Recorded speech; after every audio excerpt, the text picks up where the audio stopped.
Bueno, muy bien. Muchas gracias nuevamente. Muy buenos días a todas, a todos. Sean bienvenidos a este primer webinar de una serie de 5 webinars que vamos a realizar. El día de hoy es parte del compromiso que tiene el Consejo Internacional de Transporte Limpio, ICCT por sus siglas en inglés, y el Programa de las Naciones Unidas para el Medio Ambiente, PNUMA, liderados y soportados por la Coalición para el Clima y el Aire Limpio, CCAC, con el fin de brindar apoyo, digamos, a todos los países de la región para implementar regulaciones sobre emisiones vehiculares y la calidad del aire en todos los países de América Latina, especialmente en los gobiernos de Colombia, México, Paraguay, los países miembros del SICA y de Chile. Eh, Básicamente, estos talleres o webinar vamos a rescatar la importancia de armonizar las regulaciones dentro de la región.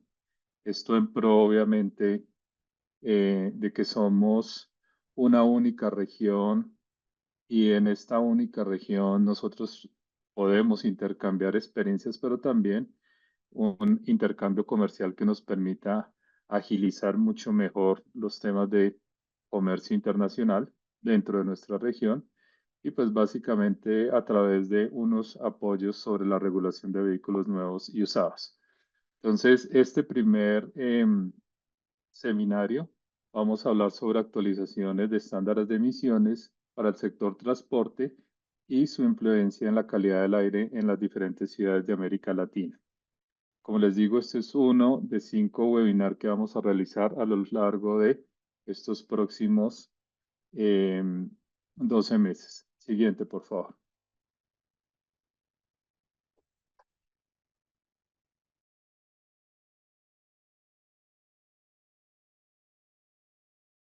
Diana, ¿puedes la siguiente diapositiva, por favor?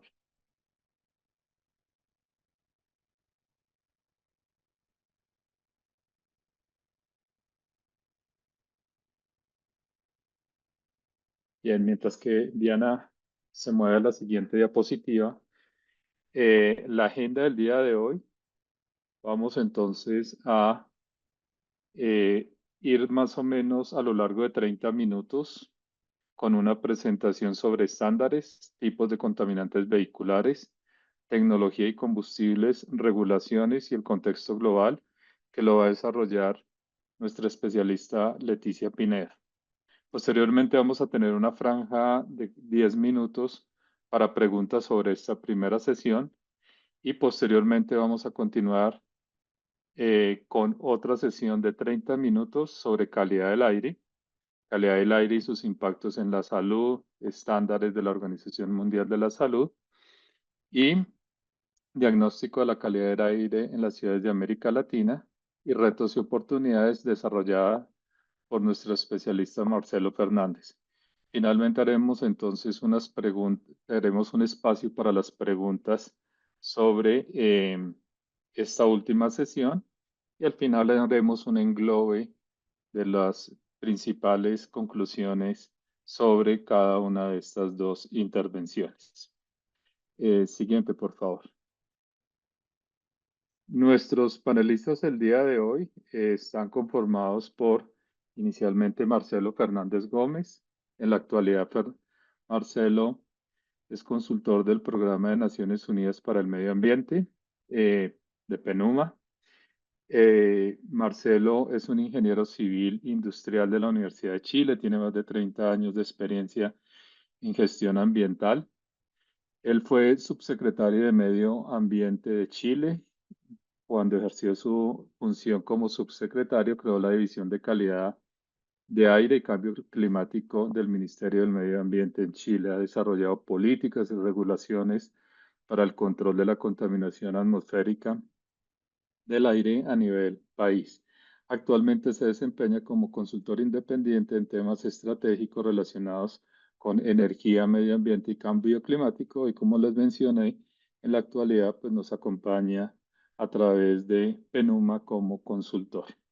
Leticia Pineda es nuestra líder dentro del ICCT regional de México y Canadá. Ella apoya también todo el trabajo de América Latina, no solamente México y Canadá, sino nos apoya en todas las iniciativas que tenemos en general alrededor de América Latina. Em, Ella tiene mucha experiencia en los temas de regulaciones sobre vehículos livianos y sobre vehículos pesados, transporte de carga ecológico y proyectos de electrificación del transporte a nivel nacional y local. Además, apoya estrategias regionales en América del Norte sobre descarbonización del transporte y economía verde. Leticia inició trabajo con nosotros como consultora y becaria del ICCT, pero anteriormente trabajó con la Agencia de Eficiencia Energética de México, CONUE, en el primer estándar de economía de combustible para vehículos ligeros y luego pasó a liderar el programa de combustibles limpios en SEMDA, que es una ONG local. Tiene una maestría en tecnología y política del transporte del Instituto de Estudios del Transporte y una maestría en sistemas de energía, ambas de la Universidad de California en la sede de Davis. Entonces, bienvenidos, muchísimas gracias por la participación y Leticia, te cedo la palabra para tu primera intervención.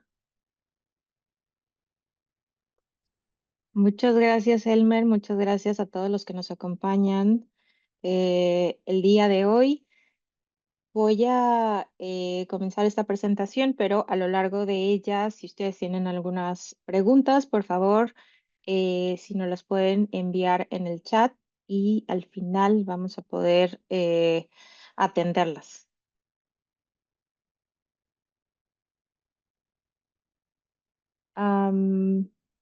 Gracias.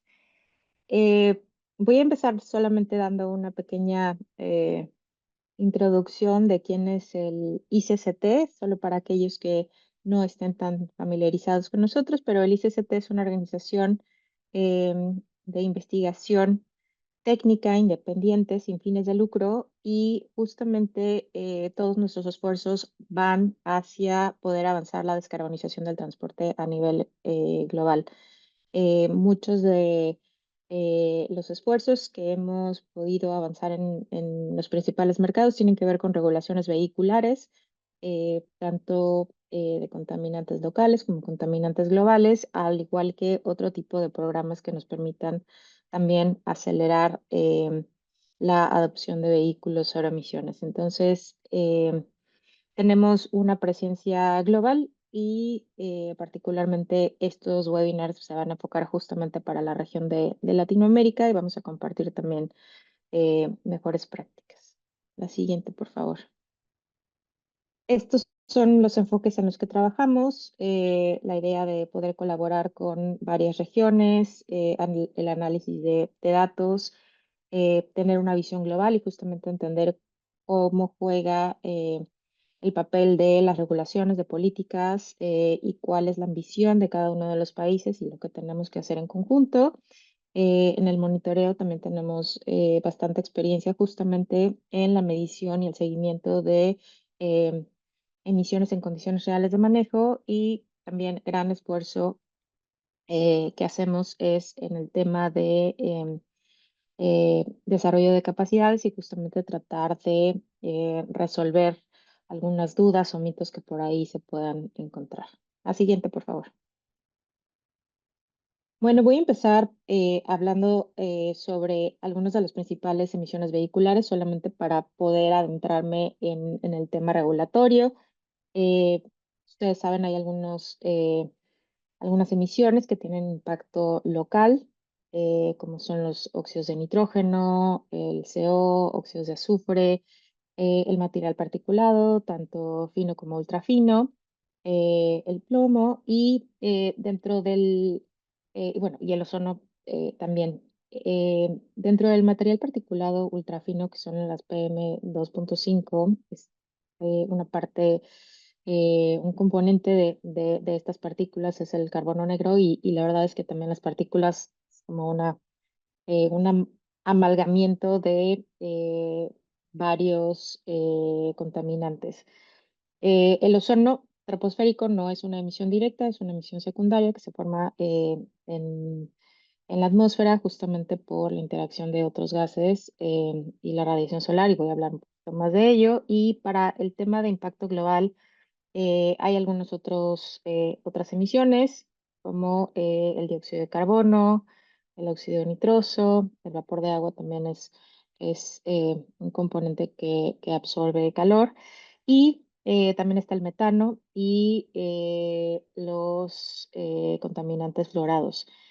En el centro van a ver que hay algunos que están denominados como contaminantes climáticos de vida corta, y justamente varios de ellos son aquellos en los que se van a centrar muchas de las recomendaciones que vamos a estar haciendo en nuestros webinars, justamente porque tienen un impacto en el clima, un impacto en la salud, y muchos de ellos, como bien lo menciona su denominación de vida corta, es que tienen un impacto importante, no no en el largo plazo, como puede ser el dióxido de carbono, que normalmente lo consideramos en un periodo como de 100 años. Estos tienen un impacto de corto plazo muy importante, y es por eso necesario poder trabajar en reducir estas emisiones. La siguiente, por favor.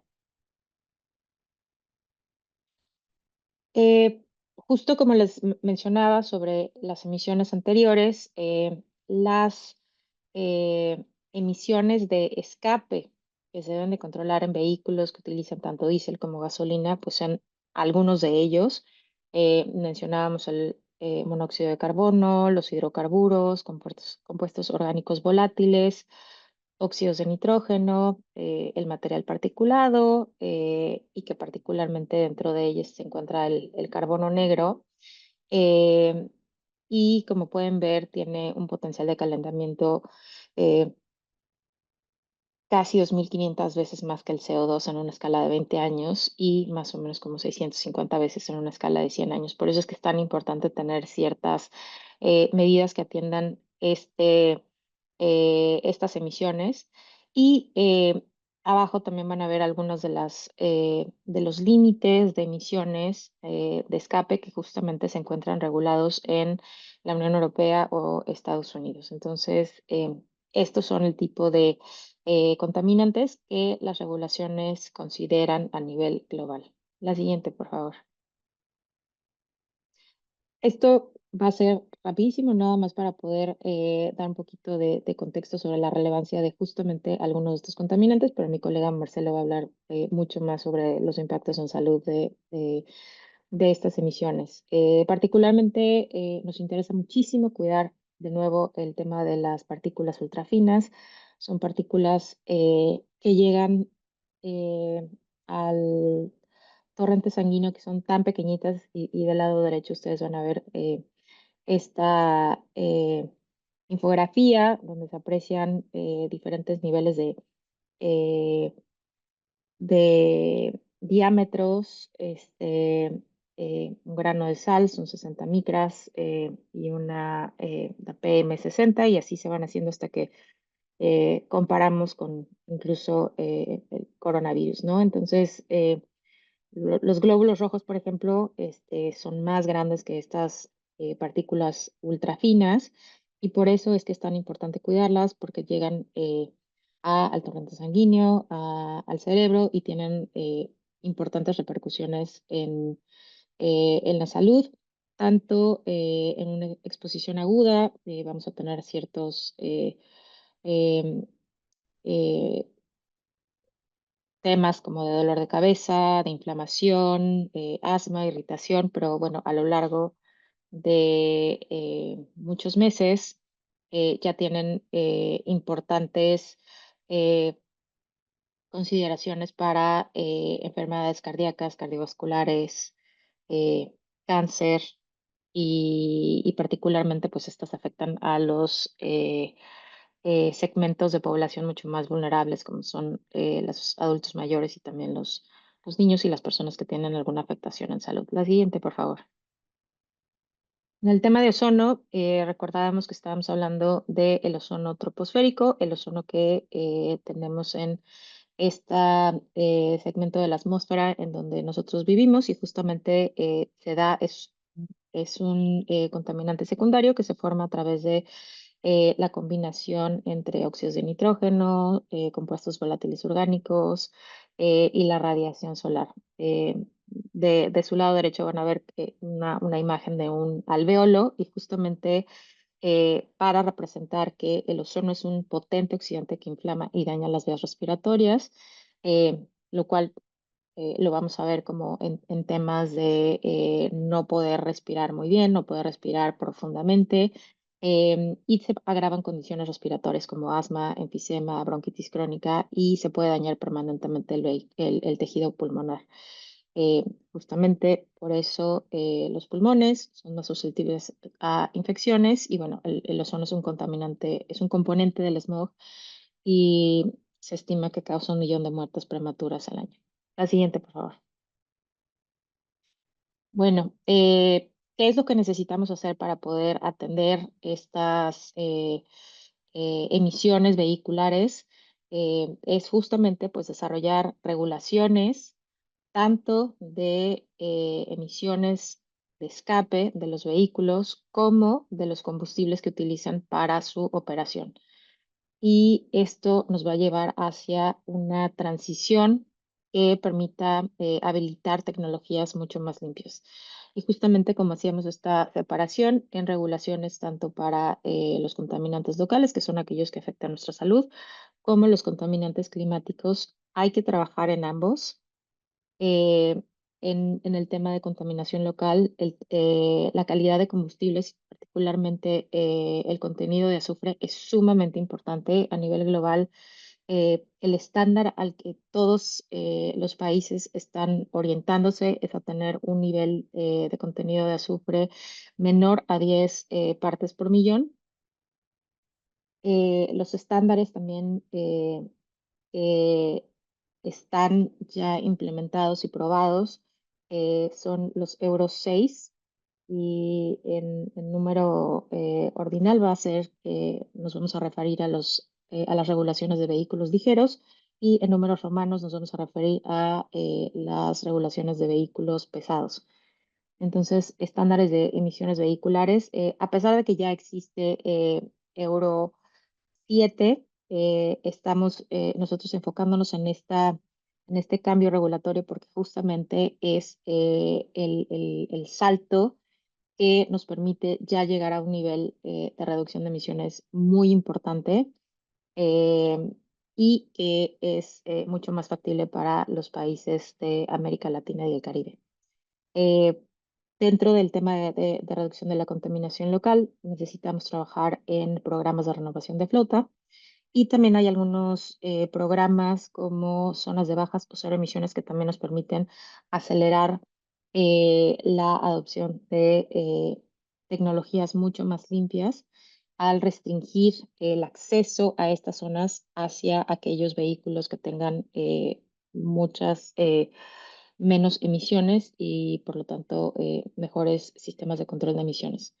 En el caso de los contaminantes climáticos, estamos hablando de estándares de emisiones de gases de efecto invernadero o de eficiencia energética o de rendimiento de combustible o de eficiencia de combustible.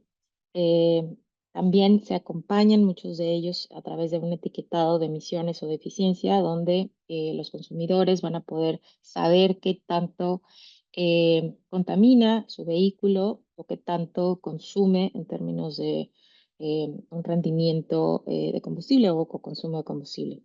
Y esto también se acompaña de programas fiscales que también estén orientados hacia los beneficios de vehículos de menores emisiones y deben de estar diferenciados justamente por los beneficios de las tecnologías vehiculares. Entonces, deben de existir esta diferenciación para poder ser exitosos.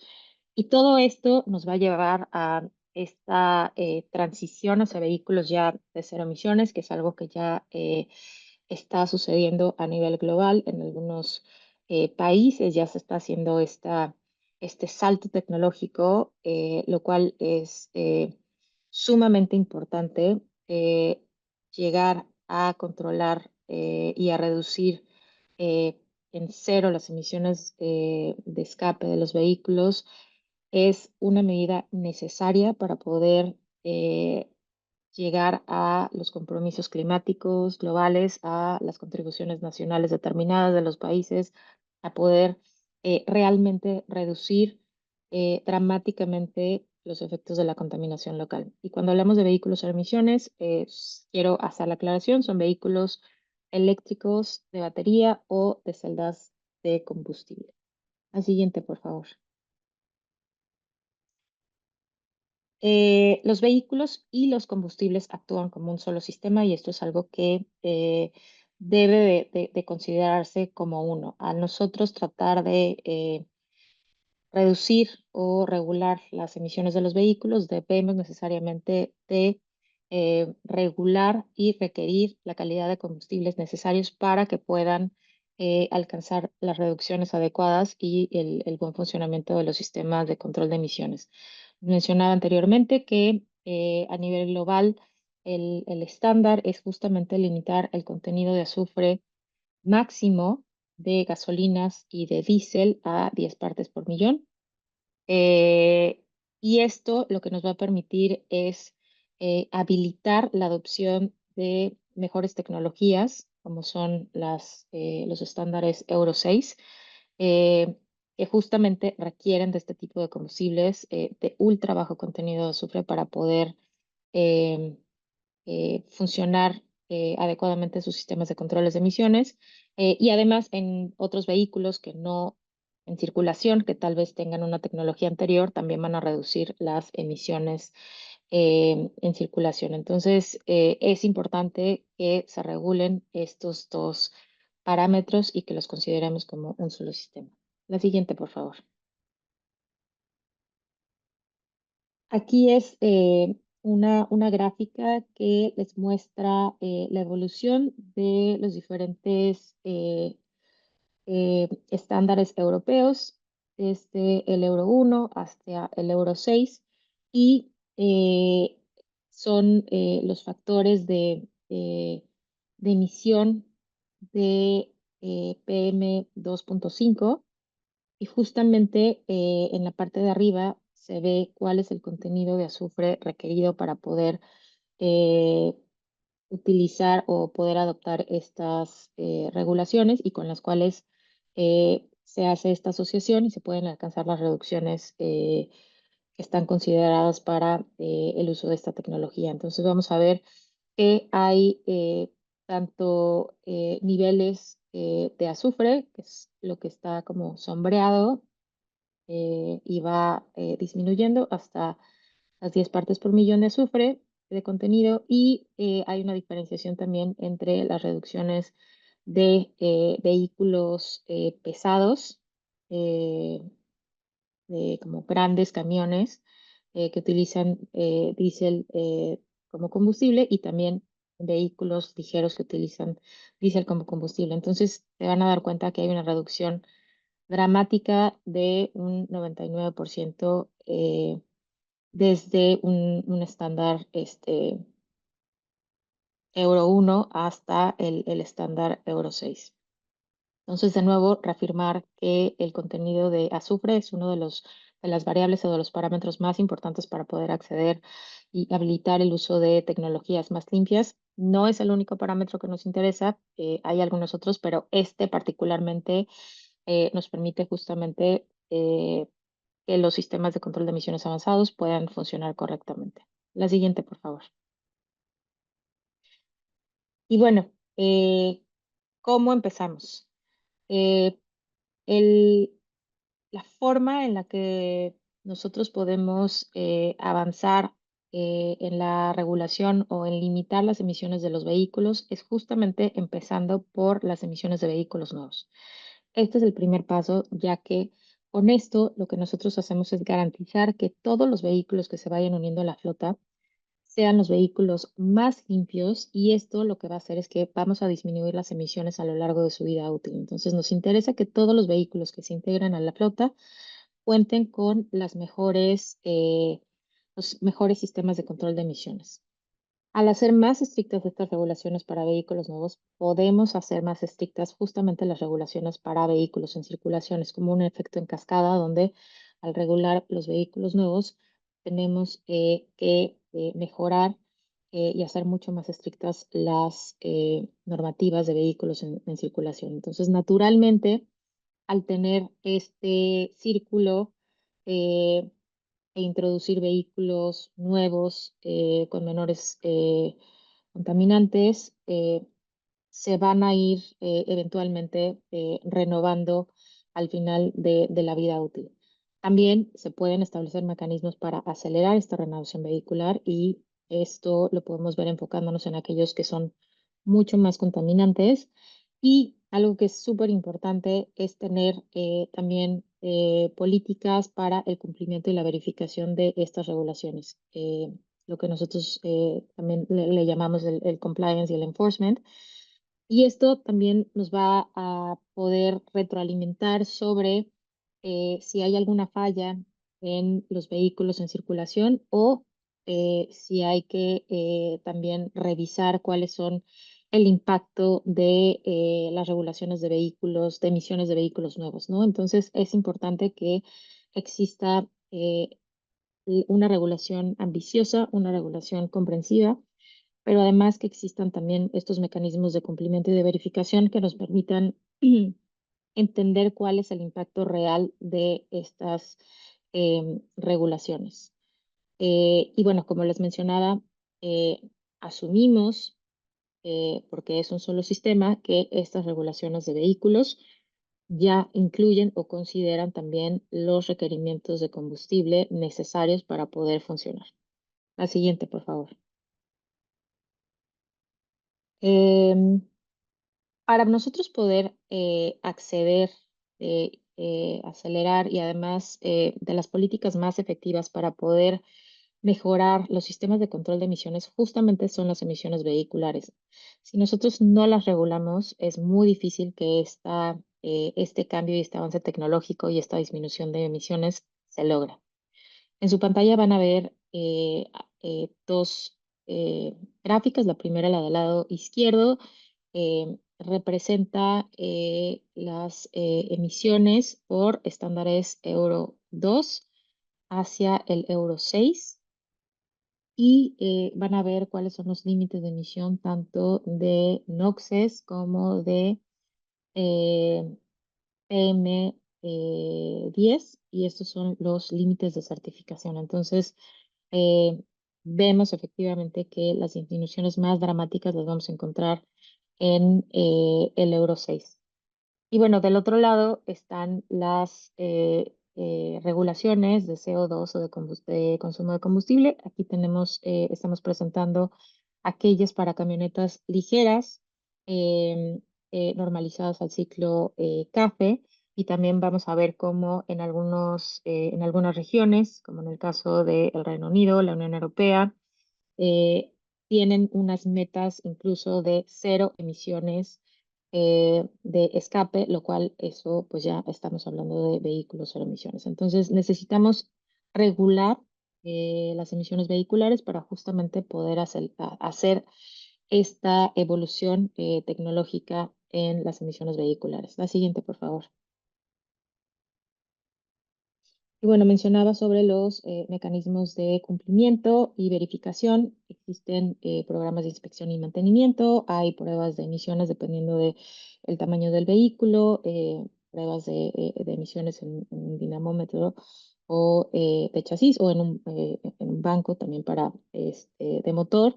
También se pueden hacer esto a través de los sistemas de la computadora del vehículo, como es el OBD, y también la inspección visual nos ayuda a también validar los temas como de la condición de mantenimiento de las unidades. Sistemas de sensor remoto, y aquí en la foto que aparece en su pantalla, ustedes pueden ver un ejemplo de una instalación de un equipo de sensor remoto que se implementó en 2022 en la Ciudad de México cuando se hizo una campaña para medir las emisiones de vehículos en Ciudad de México y en el Estado de México. Este es uno de los mecanismos de monitoreo y de verificación. Eh, Otro mecanismo que también es para emisiones en condiciones reales de manejo es el PEMS. Este es un mecanismo mucho más robusto que el sistema de sensor remoto, y además es un mecanismo que va integrado dentro del vehículo y se hacen estos monitoreos. Y bueno, pueden también hacerse algunos reportes de falla de garantía o de defectos, un recalling como algunos fabricantes de vehículos los hacen públicos, y entonces hay que hacer una verificación de esos vehículos. La siguiente, por favor. Estas son las regulaciones para vehículos pesados nuevos.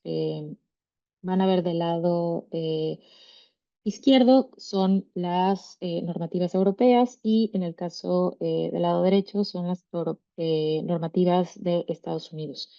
Em, Aquí es muy importante también poder entender las diferentes regulaciones en el mercado y que éstas sean comparables o compatibles. En el caso de los estándares Euro 6 y EPA 2010, podemos nosotros decir que son prácticamente equivalentes, incluyen o requieren los sistemas de control de emisiones más avanzados, los controles de eh, recirculación de gases, de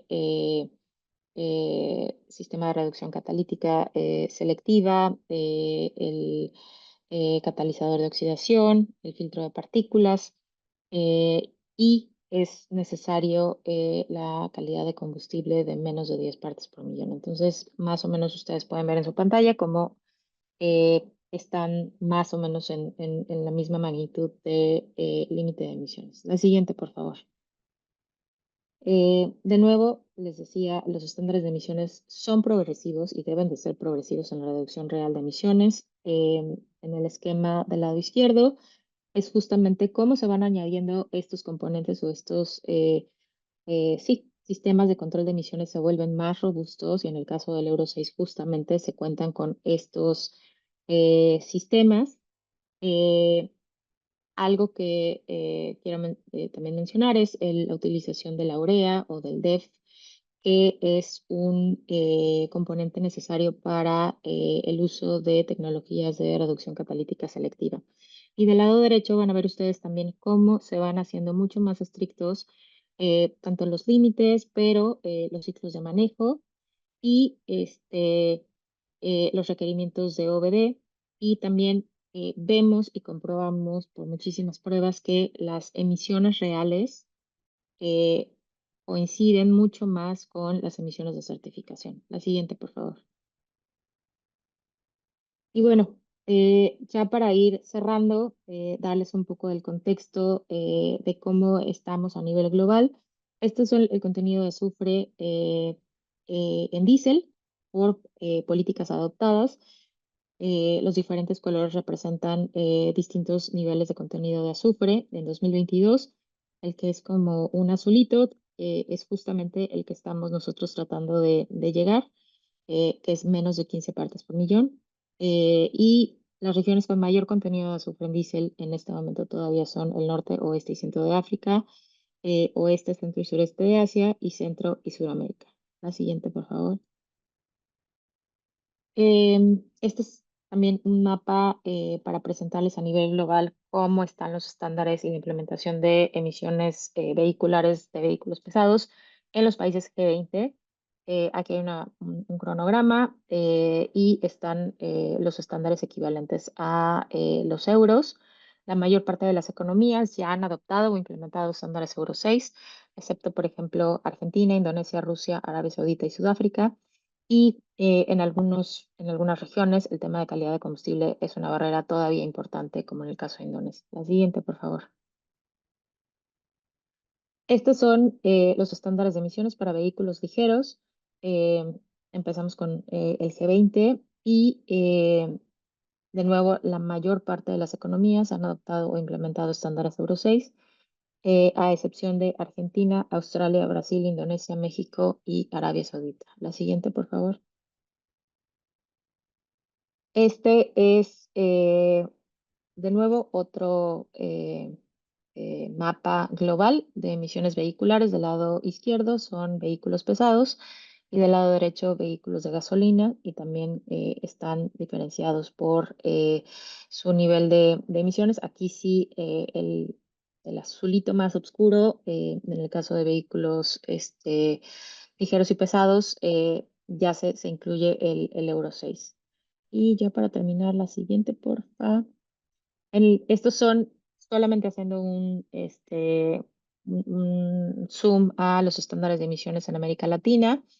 Vemos que ya hay avances en el caso de vehículos pesados. Brasil, Colombia, México, Perú ya tienen adopción de estándares Euro 6 para vehículos pesados. En el caso de Chile, Costa Rica, y Perú, los estándares Euro 6 para vehículos ligeros. Y bueno, todavía hay por ahí un rezago. Y creo que la siguiente. Em, Nada más rápidamente, este es parte de un proyecto de PENUMA, y justamente también hay que verificar, y sobre todo para algunas regiones va a ser sumamente importante entender cuál es la dinámica de los vehículos importados usados. Este mapa tiene que ver con vehículos pesados, y estamos mostrando en esta gráfica solo aquellos políticas que explícitamente los países tienen para vehículos importados, usados. No asumimos que los países aplican las regulaciones para vehículos pesados hacia importados, usados. Y lo que sí también vemos a nivel internacional es que son pocos países los que tienen políticas para vehículos pesados importados, usados, en comparación con la de vehículos ligeros, y creo que la siguiente ya es la de vehículos ligeros. Es el mismo mapa, solamente que aquí estamos viendo las políticas para vehículos ligeros importados, usados. De nuevo, solamente estamos visualizando aquellas que son explícitamente para vehículos importados, usados.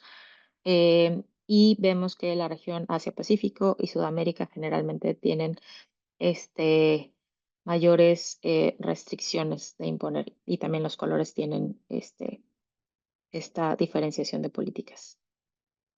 Creo que ya, sí. Muchas gracias. Muchísimas gracias, Leticia. Muy interesante tu charla y tu overview sobre todo el tema regulatorio y sobre la importancia de el impacto que tienen los contaminantes criterio. Gracias, Leti. Bueno, entonces le damos el paso a Marcelo. Bienvenido, Marcelo.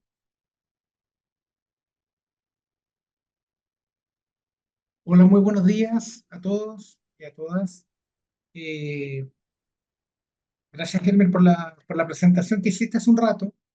Quiero también agradecer a la ICCT por invitarme a esta presentación, a Uno Ambiente y a la Coalición por el Clima y el Aire Limpio. Yo les voy a contar algunas cosas que se relacionan con los impactos en salud, las normas que hoy día existen, normas de calidad, y cómo eso se vincula con lo que estaba conversando Leticia, con las regulaciones que uno puede establecer a nivel de las ciudades o de los países en nuestra región.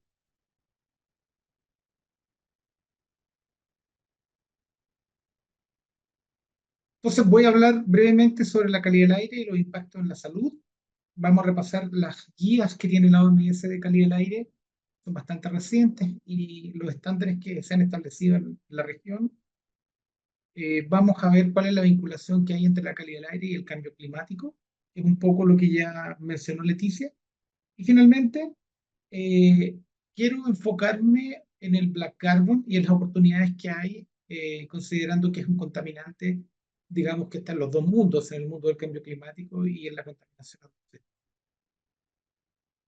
Lo primero es que probablemente ustedes están muy familiarizados con las redes de monitoreo de calidad del aire. En general, las redes que están en todo el mundo lo que hacen es medir los contaminantes que se llaman criterios: material particulado, NO2, SO2, CO, ozono. algunas miden plomo y otros contaminantes también, pero en general el MP2,5, lo que se entiende como partículas finas, las partículas ultrafinas, para las cuales todavía no hay estándares, me refiero a las ultrafinas, no tienen estándares, pero son las partículas finas las que representan los mayores impactos en la salud de las personas. ¿Ya? Y yo tomé una diapositiva de Harvard que es bastante antigua, pero muestra que a diferencia de lo que muchas veces se piensa, el material particulado no solo tiene efectos en los pulmones, en verdad tiene varios efectos a nivel pulmonar, pero también tiene efectos en el corazón, en la función cardíaca, tiene efectos en la sangre, tiene efectos en el cerebro, también tiene efectos en el sistema respiratorio, circulatorio y produce inflamación sistémica y estrés oxidativo. En verdad, lo que se ha ido aprendiendo con el tiempo es que el material particulado tiene muchísimos más efectos que los que se podían evaluar hace algunas décadas.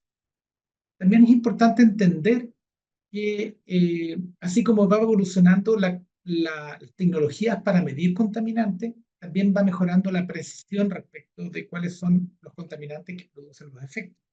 Ahí solamente dar el ejemplo de que hace 30 años atrás se medía PTS y por lo tanto se creía que los efectos de la salud se relacionaban con PTS. En la medida que se fueron mejorando los sistemas de monitoreo, que se empezó a medir PM10, PM2,5, se fue precisando que, claro, que dentro de todo había unas partículas que eran más complejas, que son las partículas más finas. Y al final, si lo podemos resumir de alguna forma, podemos decir que donde están los mayores impactos en salud está en las partículas finas, ultrafinas, y sobre todo en la composición química que tengan estas partículas. En esta misma línea, la EPA ha desarrollado sistemáticamente estudios. Aquí se comparan los estudios integrados científicos desde el año 2009 y del año 2000, perdón, y de la actualidad. Si no me equivoco, esto es del 2019.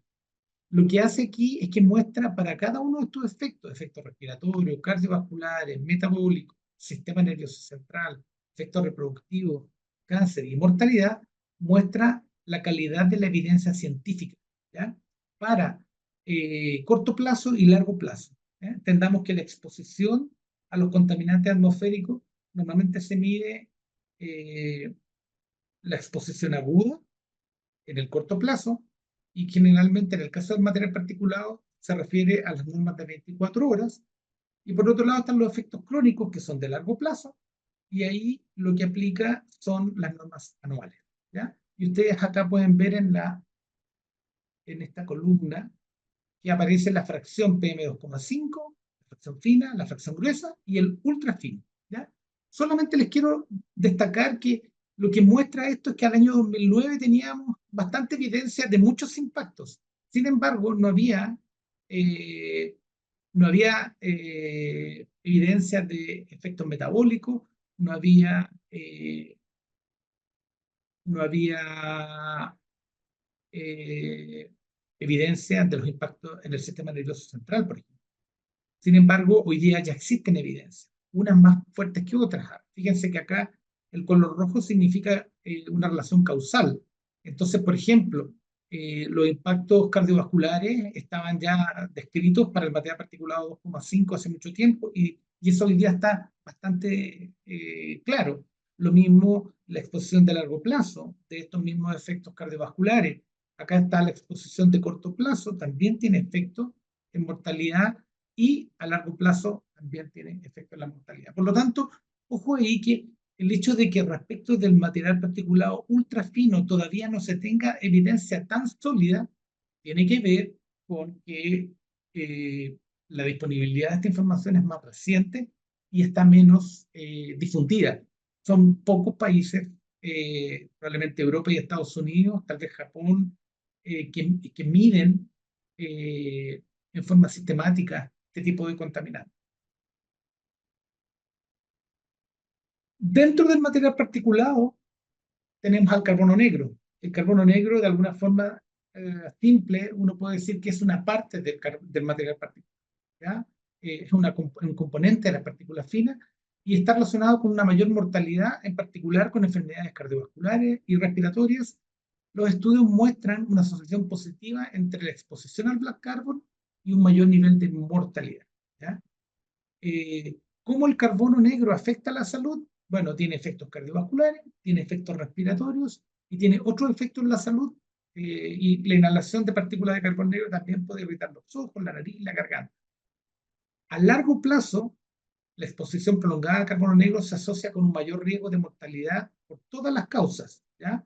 Y el mecanismo es que las partículas de carbono negro pueden depositarse profundamente en los pulmones y actuar como portador de sustancias químicas tóxicas. Hay estudios que muestran que dependiendo de no solo el tamaño de la partícula, sino que de la composición, por ejemplo, si estas partículas están además recubiertas con compuestos orgánicos, entonces se agravan los efectos sobre la salud. ¿Ya?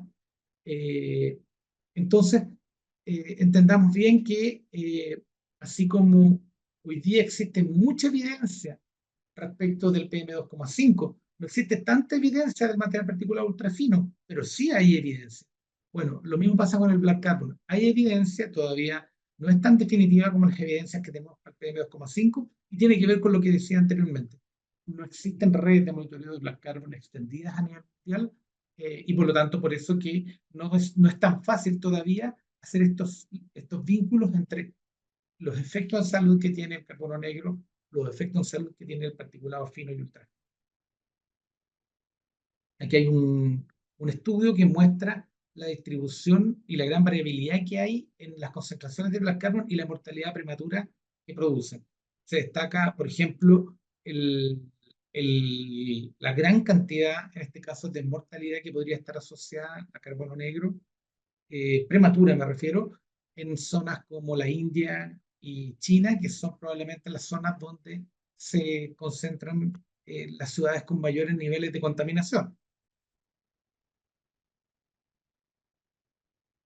¿Qué ocurre con América? Cuando digo América me refiero a América Latina, Canadá y Estados Unidos, entendiendo que Canadá y Estados Unidos tienen probablemente estándares regulatorios mucho más exigentes que el resto de los países de América. ¿Ya?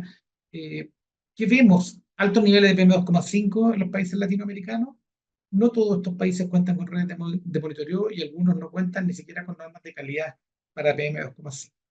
¿Ya? Ese es como el primer diagnóstico. La OPS tiene datos, por ejemplo, de que América para el año 2019 tenía del orden de 380.000 muertes prematuras. ¿Ya? En comparación, la Unión Europea reporta para el 2020 del orden de 238.000 muertes prematuras. Significa que en América tenemos mayor mortalidad prematura asociada a contaminación atmosférica, pero en particular les puedo asegurar que esa mortalidad se asocia al material particulado 5, principalmente. También hay otro impacto. La contaminación en nuestros países también se vincula mucho con la contaminación intradomiciliaria. Aquí ustedes pueden ver, así como hay 380.000 muertes prematuras por contaminación atmosférica, hay del orden de 93.000 muertes atribuibles a la contaminación interior.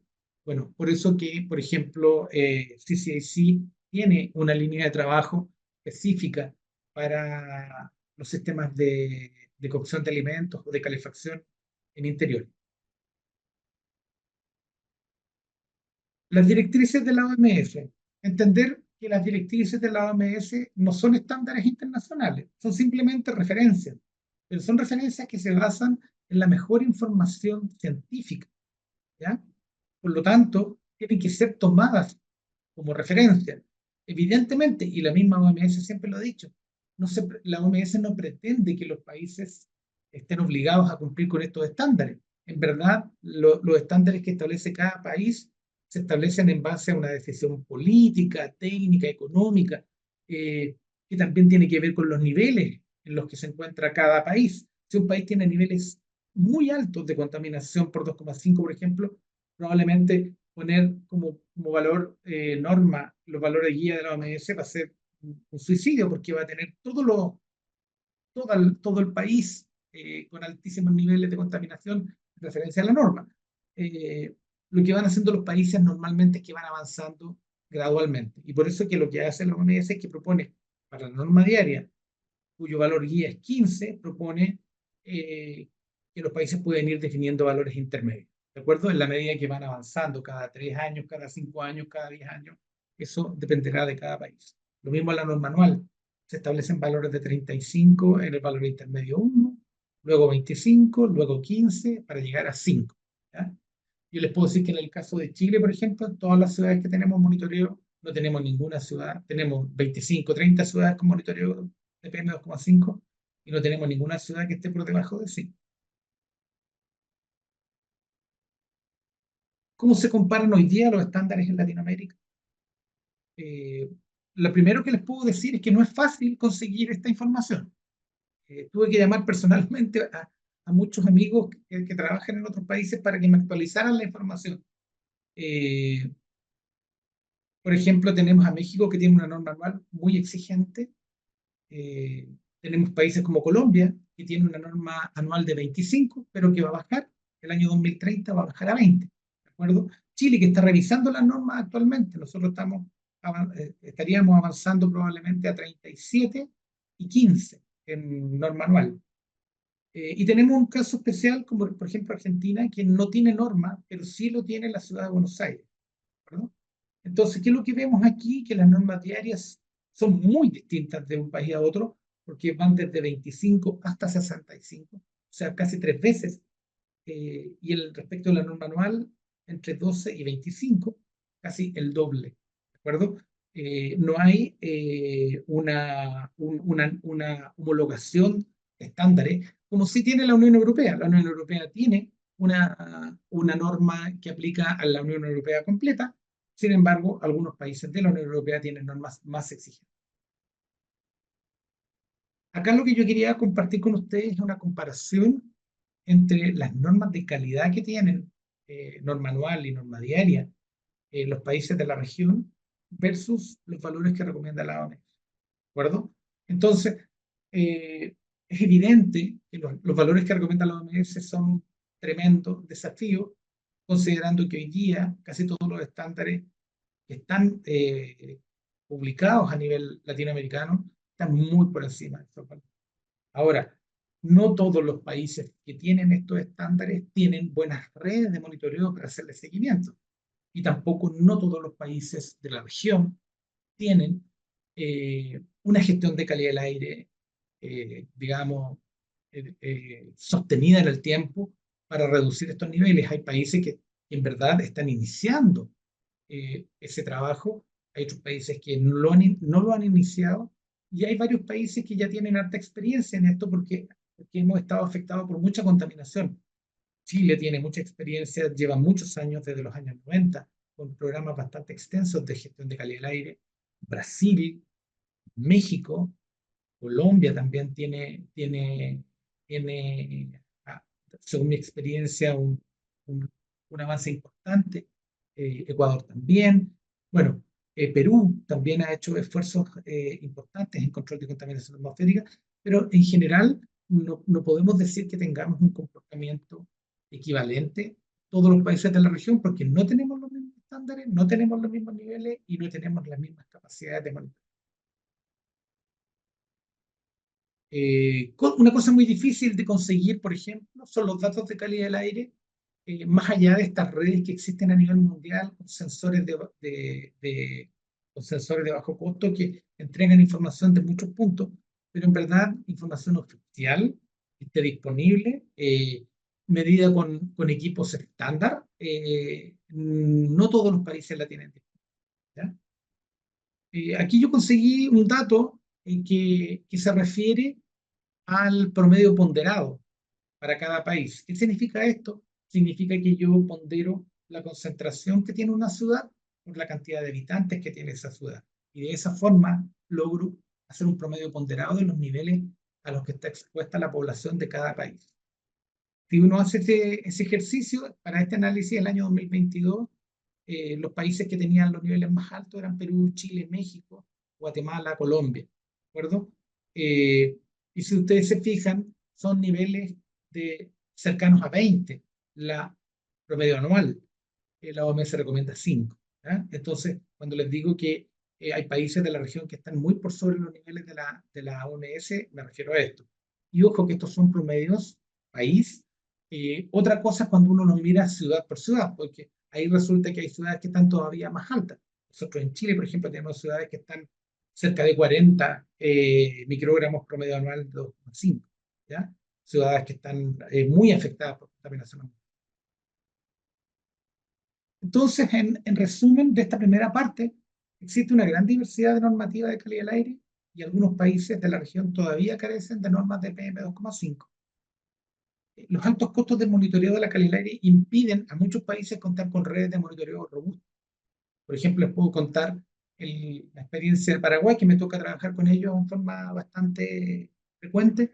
En Paraguay han hecho esfuerzos muy grandes por instalar estaciones de monitoreo y hoy día tienen, por ejemplo, en la capital, que es Asunción, tienen una estación con equipamiento estándar EPA y tienen algunos sensores de monitoreo de bajo costo que complementan eso.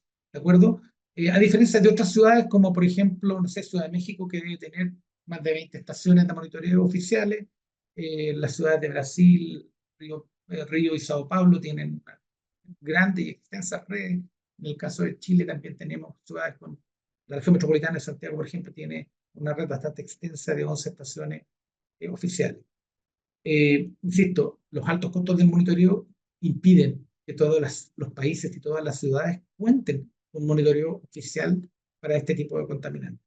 Las zonas metropolitanas generalmente presentan los mayores niveles de contaminación por razones obvias, ¿cierto? Porque tienen un mayor nivel de actividad y particularmente respecto del carbono negro, las zonas metropolitanas tienen casi sin ninguna excepción en la región, la fuente principal de contaminación es el transporte y la fuente principal dentro del transporte es el diésel, ¿de acuerdo? Entonces, si uno pudiera indicar una fuente relevante de gestionar, es el uso de diésel, mejor calidad de diésel y vehículos diésel con sistemas de control de partículas. Eso tendría efectos inmediatos en reducción de partículas finas, ultrafinas y carbono negro. ¿Ya? Los países, por lo tanto, de la región enfrentan simultáneamente el desafío de sostener el crecimiento económico, ¿cierto? Porque tenemos demandas sociales muy importantes, pero también reducir los altos niveles de contaminación al mismo tiempo y también cumplir con los compromisos de cambio climático. Entonces, en esa lógica me voy a adelantar a contarle algunas cosas de cambio climático que podrían ayudar, a mi juicio, a los países de la región. Existe un vínculo entre la contaminación atmosférica y el cambio climático. Lo bueno es que ya Leticia presentó esta misma diapositiva, por lo tanto, no necesito explicarlo.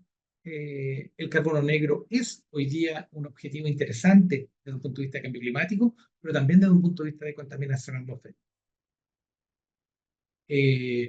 Voy a hablar brevemente sobre el carbono negro. Está presente en el PM10 y también en el PM2,5. Produce efectos adversos a la salud, pero también a los ecosistemas y a la visibilidad. Los impactos negativos para la salud son mayores dependiendo del tamaño de materia particulada y por lo tanto también del carbono negro. El carbono negro causa calentamiento de la atmósfera a través de varios mecanismos. Por ejemplo, el color negro impide que se refleje la radiación incidente.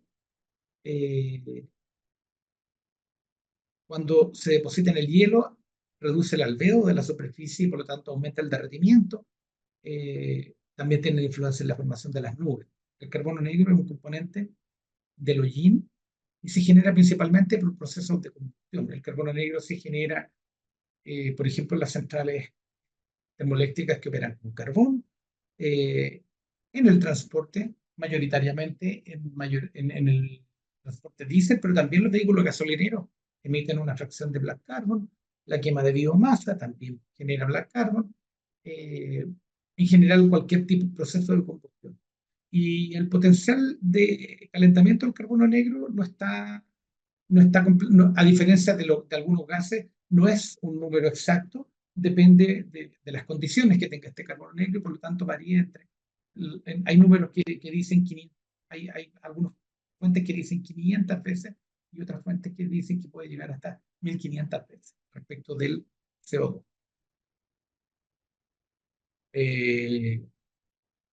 La vinculación entonces entre contaminación atmosférica y cambio climático. Aquí hay una imagen, ¿cierto?, que muestra cómo se deposita el carbono negro. Nosotros que somos un país bien extenso y tenemos la cordillera que nos recorre completo, hemos hecho estudios de los niveles de black carbon que hay en los glaciares, por ejemplo, a lo largo de todo el país. ¿Ya? Entonces, en términos resumidos, la importancia que tiene controlar las partículas finas y ultrafinas, controlar el black carbon, la razón principal son los impactos de salud, pero hay una segunda razón que es el efecto que tiene el cambio climático. Entonces, les voy a dar 3 ejemplos: Chile, Colombia y México, que son países que han aprovechado esta gestión de calidad del aire. O sea, Chile partió en los años 90, México partió en los años 80, Colombia partió más tarde, diría yo, probablemente Colombia lleva un poco más de 20 años con una gestión de calidad del aire sostenida. Bueno, todos estos países que han tenido que enfrentar procesos de descontaminación atmosférica aprovecharon de incorporar en sus NDC el control de carbono negro. Chile puso una meta de 30% de reducción de carbono negro, yo estuve a cargo de eso, porque en verdad, de todas formas, teníamos que hacer lo que estábamos comprometiendo en esa NDC. Por ejemplo, ¿cuáles son esas medidas que nosotros estábamos comprometiendo? La Euro 6, aquí le comento a Leticia que ya la Euro 6 pesado está vigente en Chile. Muy recientemente tenemos una norma para los grupos electrógenos diésel, también orientada al black carbon y a la contaminación atmosférica, normas de emisión para maquinaria fuera de ruta, que ya está publicada, electromovilidad con mucho énfasis en el transporte público, ya tenemos más de 2.500 buses eléctricos en la ciudad de Santiago, descarbonización de la materia energética, nosotros estamos cerrando centrales a carbón, normas de eficiencia energética para viviendas nuevas, recambio de sistemas de calefacción, y los planes de descontaminación. Nosotros tenemos planes de descontaminación en más de 15 ciudades a lo largo de todo el país. Todo eso nos permitió calcular una reducción de carbono negro al 2030 y comprometerla en la NDC. Aquí yo tengo un gráfico de la evolución del material particulado 2,5 aquí en la región metropolitana de Santiago. Nosotros partimos con un plan de descontaminación en el año 90. O sea, llevamos 35 años en eso. Y bajamos desde 70, hoy día estamos cerca de 20. ¿Ya? Todavía es muy alto. La norma nuestra es 20, la estamos bajando a 15. Todavía es muy alto, pero hemos bajado sistemáticamente los niveles de PM2,5. Y para eso, probablemente lo más importante que hemos hecho se ha enfocado en el sector transporte. Hemos renovado el sistema de transporte público, incorporando últimamente muchos vehículos eléctricos. Hemos mejorado la calidad de los combustibles. Ya tenemos diésel y gasolinas de 10 ppm de azufre. Hemos modernizado el sistema de transporte público para reducir el flujo de buses, pero aumentar la eficiencia. Hemos construido una extensa red de metro. Normas de emisión, como comentaba Leticia, nosotros pasamos desde la Euro 1, hoy día estamos en la Euro 6. El enfoque tecnológico ha sido prioritario en Chile. Siempre hemos apuntado a mejorar los sistemas de control de emisiones. ¿Ya? ¿Por qué? Porque, solo como un ejemplo, nosotros empezamos a impulsar las bicicletas hace 30 años, pero hoy día, que ha crecido mucho el uso de bicicleta, sigue siendo marginal al lado del efecto que ha tenido toda la renovación tecnológica, donde, como mostraba Leticia también, los vehículos diésel pueden reducir hasta un 99% el material particulado, con sistemas de control de emisiones como filtros de partículas y diésel de 10 partes por millón de azúcar. ¿De acuerdo? Entonces, ¿qué es lo que les quiero transmitir en el fondo de mi presentación? ¿Se puede reducir el PM2,5? Al momento en que uno reduce el 2,5, también está reduciendo carbono negro, y eso tiene tremendos beneficios locales y globales. ¿De acuerdo? Por lo tanto, hoy día hay más razones para descontaminación atmosférica.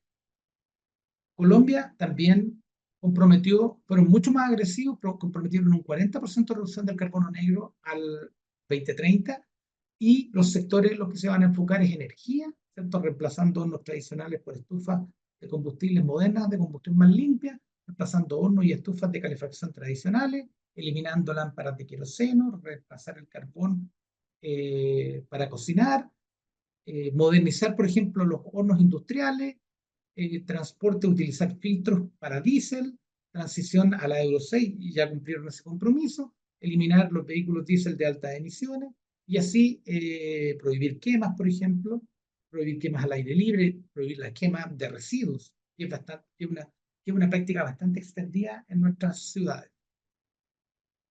Finalmente tenemos el caso de México, que comprometió más de un 50% de reducción de carbono negro en su NDC al 2030, y los ejes en los cuales basan ese compromiso es la promoción de la electromovilidad, normas de eficiencia energética vehicular, vehículos livianos y pesados, expansión y rehabilitación de la red ferroviaria a nivel nacional, fomento de la energía renovable, control de emisiones industriales, cogeneración eléctrica, disminución de quemas agrícolas y reducción de uso de leña en hogares, y promover procesos de combustión más eficientes. Dicho todo eso, al final una reflexión solamente. Yo llevo 30 años trabajando en esto. Conozco muy bien la experiencia de la región metropolitana de Santiago, donde hemos reducido el PM2,5 en un 70%. Y lo que les puedo decir es que es muy eficiente enfocar la gestión de calidad del aire en el control del material particulado fino y ultra fino, sobre todo en zonas metropolitanas. Hoy día, obviamente, es una oportunidad de gestionar de forma integral la calidad del aire y el cambio climático, particularmente por el vínculo que tienen en Black Carbon. Pero no solo eso, sino que casi todas las políticas de eficiencia energética que uno puede implementar en cambio climático también tienen calidad del aire. Armonizar los estándares de calidad del aire y de emisión en la región, especialmente aquellos que tienen que ver con transporte, porque las industrias no se mueven, los vehículos sí se mueven, sobre todo los vehículos pesados se mueven dentro de toda la región. Por lo tanto, es importante que toda la región cuente con mejores combustibles y idealmente puedan ir avanzando hacia normas más avanzadas. Fortalecer las capacidades de monitoreo de calidad del aire en la región, aprovechando también las nuevas tecnologías que son de bajo costo y que pueden ser complementarias con las tecnologías tradicionales. ¿De acuerdo? Uno no podría gestionar la calidad del aire de una zona metropolitana solamente con monitores de bajo costo, pero sí puede complementar una red oficial con monitores estándar y con monitoreo de bajo costo también. Finalmente, empezar a medir carbono negro y elaborar inventarios de emisiones de carbono negro, porque eso permite gestionar mejor. Por eso, por ejemplo, los países como Chile, Chile, Colombia y México, que comprometimos en nuestra NDC comprometimos reducciones de Black Carbon, hoy día estamos desarrollando inventarios de emisiones y estamos implementando monitoreo de carbono negro. Muchísimas gracias. Muchísimas gracias a Marcelo por esta interesante presentación. Agradezco enormemente a Leticia y a Marcelo por esta participación. Creo que en general para todos los participantes nos llevamos ciertas ideas que nos pueden ayudar a priorizar esas estrategias de regulación, como lo es, por ejemplo, siempre buscar la regulación de vehículos nuevos para tratar de tener los mejores estándares posibles para este tipo de vehículos. Segundo, priorizar de acuerdo a la intensidad de uso de las tipologías vehiculares. También puede llegar a ser una buena estrategia para arrancar estos procesos de descarbonización del sector transporte en América Latina. Pensar mucho en los temas regulatorios de material particulado, especialmente el PM2,5 y el Black Carbon. Intentar siempre tener sistemas de monitoreo y control de calidad del aire que estén un poco más avanzados y que logren de todas maneras determinar y establecer exactamente los niveles de calidad del aire en las ciudades de América Latina. También es una muy buena estrategia. Evidentemente, el mayor productor de material particulado ultrafino y fino también en todas las ciudades, pues el sector transporte derivado del diésel, la implementación de sistemas de post-tratamiento de gases de escape como los filtros de partículas pueden ser también un gran avance para mitigar un poco el tema del impacto que tiene este tipo de contaminantes sobre la salud humana. Les agradecemos enormemente en nombre del ICCT, en nombre de PENUMA y de CCAC la participación en este webinar y el siguiente será aproximadamente en el mes de mayo y les estaremos informando oportunamente para que puedan asistir. Muchísimas gracias y les deseo un feliz día. Que estén muy bien. Hasta luego. Muchas gracias por asistir. Gracias. Gracias. Gracias, Elmer. Leticia.